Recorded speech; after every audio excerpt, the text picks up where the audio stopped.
ఆరోగ్యకరమైన సజ్జ దోశలు ఎలా చేసుకోవాలో చూద్దామండి. 1.5 కప్పు సజ్జలు, అరకప్పు బియ్యం వేసేసి 1 కప్పు మినపగుళ్ళు వేసేసుకొని 1 టేబుల్ స్పూన్ పచ్చిశనగపప్పు వేసుకొని శుభ్రంగా 2-3 సార్లు కడిగేసి నీళ్లు పోసి 8 గంటల పాటు నానబెట్టాలి.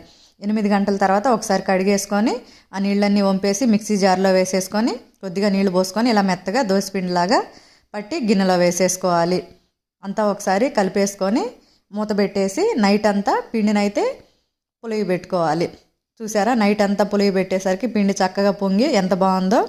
ఇప్పుడైతే కలిపేసుకొని మనకు కావలసినంత పిండి తీసేసుకొని మిగతాది పక్కన పెట్టేసుకొని అందులో సాల్ట్ వాటర్ వేసేసుకొని దోశ పిండిలాగా కలిపేసుకోవాలి. ఇప్పుడు స్టవ్ ఆన్ చేసుకొని పెనం పెట్టేసుకొని పెనానికి కొంచెం ఆయిల్ అప్లై చేసేసుకొని 1 గంట పిండి వేసేసుకొని పల్చగా దోశలాగా జరిపేసుకోవాలి. చుట్టూ ఆయిల్ వేసేసుకొని ఒకవైపు కాలాక రెండో వైపుకి కూడా తిప్పేసుకొని కాల్ చేసుకోవటమే. ఇలాగే మీకు కావాల్సినన్ని దోశలు వేసేసుకోండి. ఈ దోశలు అయితే పల్లీ చట్నీ, అల్లం చట్నీతో తింటే చాలా బాగుంటాయి.